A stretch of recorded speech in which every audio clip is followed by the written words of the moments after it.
Research हम लिखते हैं ना जी, जो भी हमने स्टडी कर ली है तो उसके 3 कंपोनेंट होते हैं। किसी भी रिसर्च जो हम स्टडी कर रहे होते हैं उसके 3 कंपोनेंट होते हैं।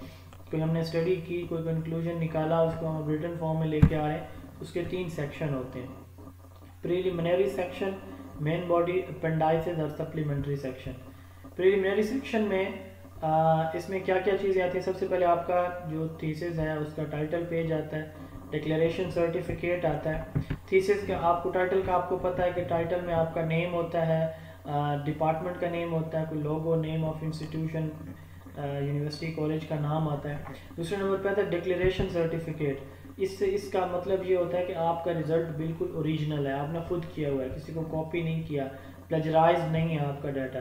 डेडिकेशन, इसमें आप अपना वर्क किसको जो है वो डेडिकेट करना चाहते हैं, ठीक है, तो ये डेडिकेशन होती है। आप अपने पेरेंट्स को करना चाहते हैं, बच्चों को करना चाह रहे हैं, टीचर को करना चाह रहे हैं। अप्रूवल शीट, अप्रूवल शीट से मुराद ये है कि आपने अपनी उस स्टडी के लिए जो है आपकी कमेटी कौन कौन सी थी, आपने जो है वो अपनी यूनिवर्सिटी की, हर यूनिवर्सिटी का अपना एक पैटर्न होता है कि सिनॉप्सिस या थीसिस जो है उसकी अप्रूवल जैसे ली जाती है, तो वो शीट भी साथ मौजूद है। एक्नॉलेजमेंट, किस किस ने आपको इस स्टडी के अंदर हेल्प की, आप उनके नेम मेंशन करते हैं।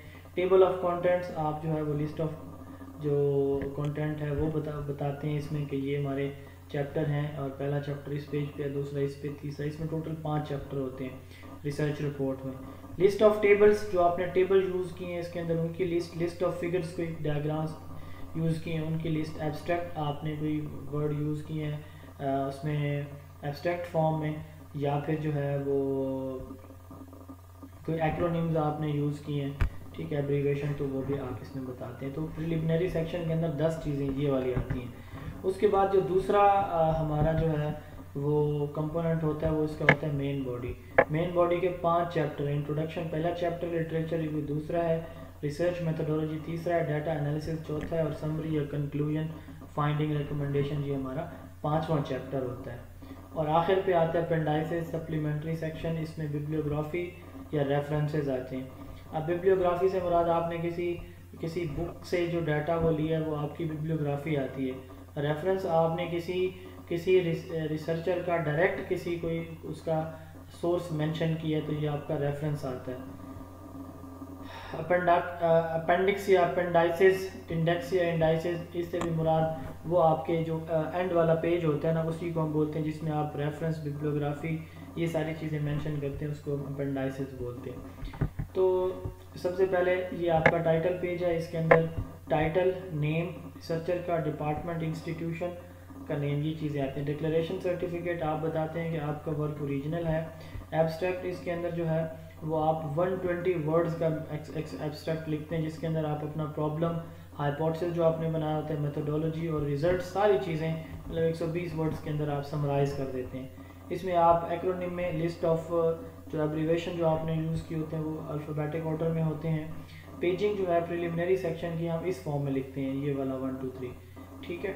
और बाकी जो आगे हम ये सेकंड चैप्टर लिखते हैं तो उसमें हम वो जो हमारी नॉर्मल मैथमेटिक्स में लिखी जाती है वो वाले हम स्टाइल यूज़ करते हैं। Theoretical framework, theoretical framework basically आपकी रिसर्च थ्योरी है कि आप अपने डाटा को किस तरह से ऑर्गेनाइज करना है, किस तरह से आप अपने डाटा को जो है वो ऑर्गेनाइज करके लिखेंगे, ये आपका थ्योरेटिकल फ्रेमवर्क कहलाता है।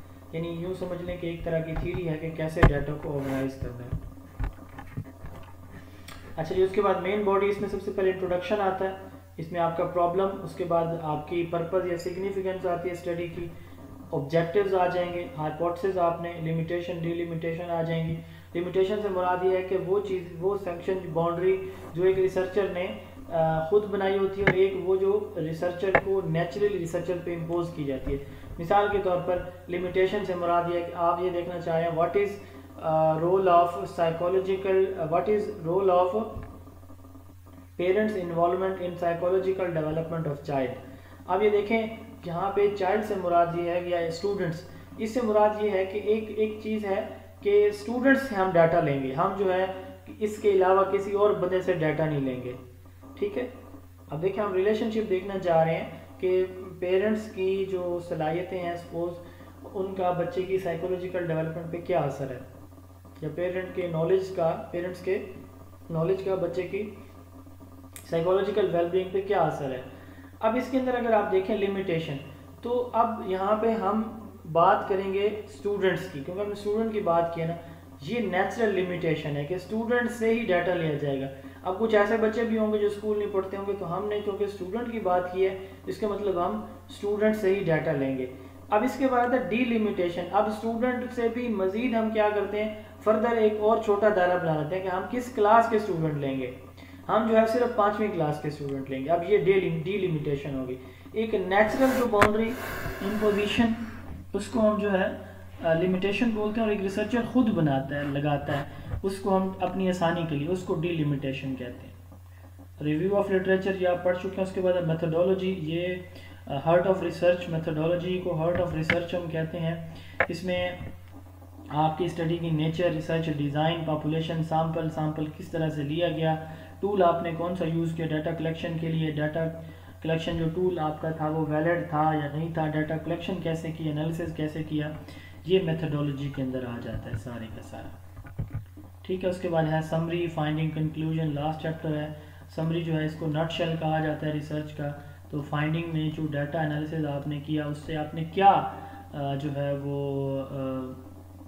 आपका फाइनल डाटा क्या था, ठीक है, तो वो आपकी फाइंडिंग्स होंगी, और उन फाइंडिंग की बेस पे आपने क्या नताइज अखज़ किए, ये आपके कंक्लूजन या रिज़ल्ट्स होंगे। और रिज़ल्ट्स की बेस पे आप क्या सजेस्ट करना चाहते हैं, ये आपकी रिकमेंडेशन होती है।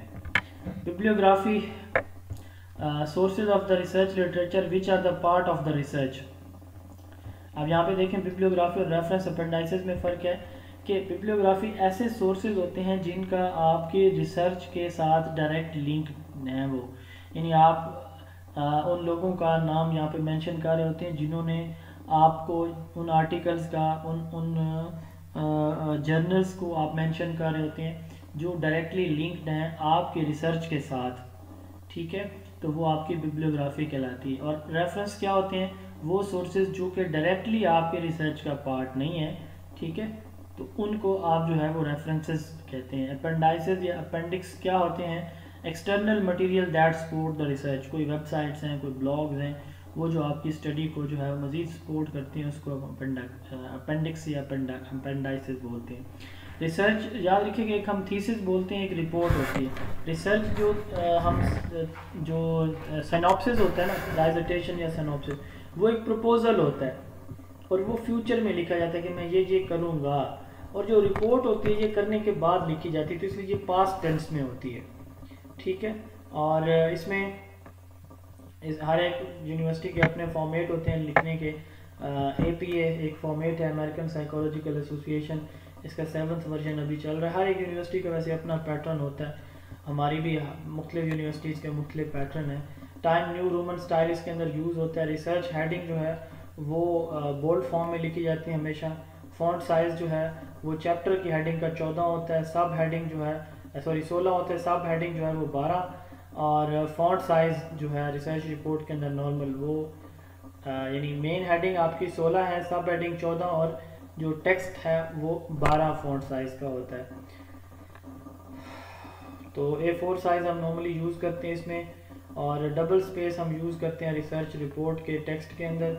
रिसर्च टेक्स्ट जो है वो हम रेफरेंस या साइटेशन के साथ जो है उसको सपोर्ट भी करते हैं। ये हमारा जो है वो टॉपिक था आज का। मज़ीद इसमें थोड़ा सा देख लेते हैं रिसर्च प्रपोजल और साइनॉप्सिस। रिसर्च प्रपोजल आपको पता है, मैंने बताया भी है कि प्रपोजल या साइनॉप्सिस आपका फ्यूचर वर्क होता है जो आपने मुस्तकबिल में करना होता है। ये मेरा प्रॉब्लम है, ये मेरी पॉपुलेशन होगी, इससे मैं ऐसे डाटा कलेक्शन करूँगा, इस रिसर्च टूल के ज़रिए से मैं उस डाटा को एनालाइज करूँगा, ये हमारा प्रपोजल या साइनॉप्सिस कहलाता है, ठीक है। प्रपोजल हमेशा हम किस टेंस में लिखते हैं, फ्यूचर में, और रिपोर्ट हमेशा पास्ट टेंस में लिखते हैं। यहाँ तक हमने पढ़ना था जी आज। अगर कोई क्वेश्चन है आप में से किसी का तो पूछ सकते हैं जी प्लीज़।